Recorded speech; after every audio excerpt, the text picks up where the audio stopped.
English में elephant in the room कहने का मतलब है एक हाथी के साइज का बड़ा मसला जो ठीक हमारे सामने है, जिसने हमारी सोच के कमरे को भर रखा है और फिर भी उसके बारे में हम कुछ नहीं करते। ये जो इंडिया है ना, यहां भी कई बड़े मसले हैं जिनसे हम मुंह चुरा लेते हैं। ऐसा ही मसला है कश्मीर। हाल ही में हमने देखा कश्मीरी पंडितों को बडगाम में पुलिस द्वारा पीटा गया, मोदी सरकार के खिलाफ प्रदर्शन करने के लिए। देखिए नौकरी के ऑफर को लेकर कश्मीर लौटने वाले कश्मीरी पंडित क्या कह रहे हैं। पिछले 7 महीने से कंटिन्यूसली माइनॉरिटीज पे यहाँ पे अटैक हो रहा है। कल भी हमारे भाई सुबह ऑफिस के लिए निकला था, ऑफिस में जाकर उसके ऊपर 4 बुलेट्स चलाई गई है और वो शाम को उसकी डेड बॉडी आई। हम ये कहते हैं आखिर कब तक होगा ये, कब तक चलेगा ये? हम यहाँ पे सेफ ही नहीं है। तार वैली भी खाली हो गया, जो 90s में हुआ था वो अब 22 में भी होगा। 90s में भी हम निकल गए थे ताकि एडमिनिस्ट्रेशन को पता चले जो वहाँ पर दावा कर रही है कि 6,000 फैमिली हमने बसाई है, वो दावा सही है या गलत है। ये मोदी सरकार से खफा है क्योंकि वे घाटी में अब भी असुरक्षित हैं।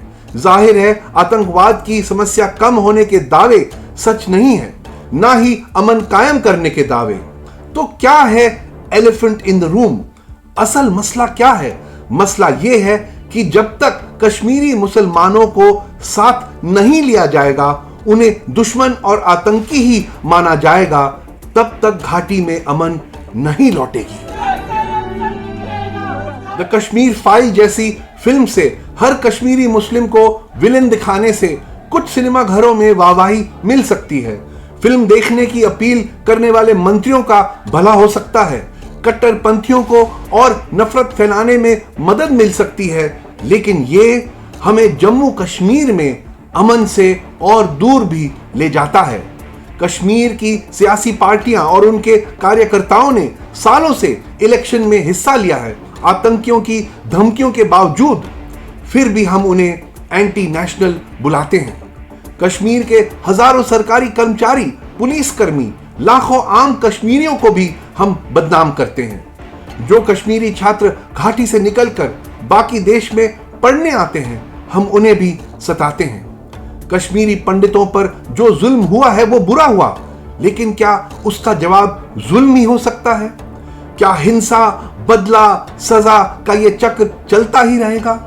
ऐसी नीति से कश्मीर से दूर बैठे नफरत फैलाने वालों को ही फायदा होता है। इससे वो तमाम भारतीय मुसलमानों को बदनाम करने में कामयाब होते हैं। द कश्मीर फाइल्स रिलीज होने के बाद हमने यही देखा, लेकिन इससे कश्मीरी पंडितों को फायदा नहीं होता है, ना ही होगा। आतंकवादी तो चंद 100 होंगे, लेकिन हम सभी कश्मीरी मुसलमानों पर आतंकी या जिहादी होने का ठप्पा लगा देते हैं। ऐसे में फिर बातचीत के लिए कौन बचता है? कोई नहीं। तो फिर सरकार हिंसा खत्म करने की उम्मीद कैसे कर सकती है? या फिर मसले को सुलझाने का कोई प्लान है ही नहीं? अगर ऐसा है तो कश्मीरी पंडितों को प्लीज बता दीजिए कि उन्हें कश्मीर में सुरक्षा की गारंटी नहीं मिल सकती। ये जो इंडिया है ना, यहां सच तो ये है कि जो एलिफेंट इन द रूम है, हम उसे रोज नफरत की खुराक देकर और बड़ा होने दे रहे हैं और उसका नतीजा हमारे सामने है।